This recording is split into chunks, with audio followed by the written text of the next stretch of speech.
میں تمہیں انعام دے دوں گا۔ بچے فوراً اس کے گرد جمع ہو گئے اور اس نے اسی تھیلی میں سے چند سکے نکال کر بچوں کو دے دیے۔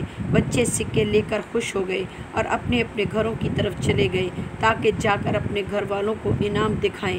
ننھے محمد اور ماذا وہیں کھڑے تھے۔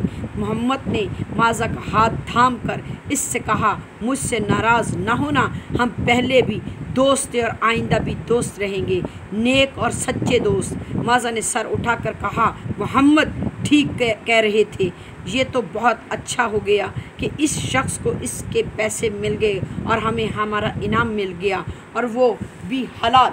محمد صلی اللہ علیہ وآلہ وسلم مسکرائے اور اپنے چچا حمزہ کے ساتھ دادا عبد المطلب کے پاس واپس چلے گئے۔ حمزہ نے سارا ماجرا جناب عبد المطلب کو سنایا تو وہ بھی خوش ہو گئے اور مسکرا کر بولے، محمد صلی اللہ علیہ وآلہ وسلم اتنی کم سنی میں بھی ہم سب کے لیے نمونہ عمل ہے، اس کا ہر کام عجیب و غریب ہوتا ہے۔ اس کے بعد محمد بھی اپنے دادا کے ساتھ گھر لوٹ گئے۔ ننھے محمد کے کام دیکھ کر عبد المطلب کا دل خوش ہو جایا کرتا تھا۔ وہ کبھی جھوٹ نہیں بولتے تھے، کسی کو تکلیف نہیں دیتے تھے، نیک، مہربان اور رحم دل تھے۔ اگر کوئی شخص انہیں کوئی چیز امانت کے طور پر دیتا تو اسی کا پوری طرح خیال رکھنے کی کوشش کرتے تھے۔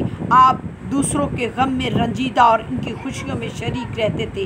مکہ کے لوگ ان سے محبت کیا کرتے تھے اور جناب عبد المطلب اپنے پوتے پر فخر کیا کرتے تھے۔ لیکن ایک دن محمد کے مہربان اور شفیق دادا حضرت عبد المطلب بیمار ہو گئے۔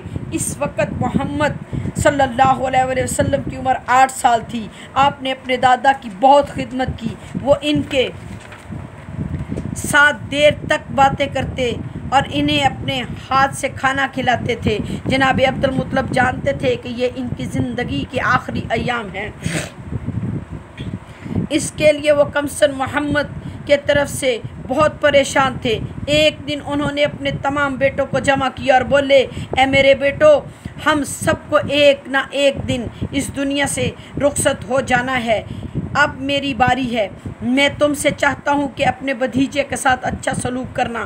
اس کے بعد انہوں نے اپنے بیٹے ابو طالب کی طرف رخ کیا اور بولے، بیٹا، میں چاہتا ہوں کہ میرے محمد کی سرپرستی کرو، اسے ہرگز تنہا نہ چھوڑنا۔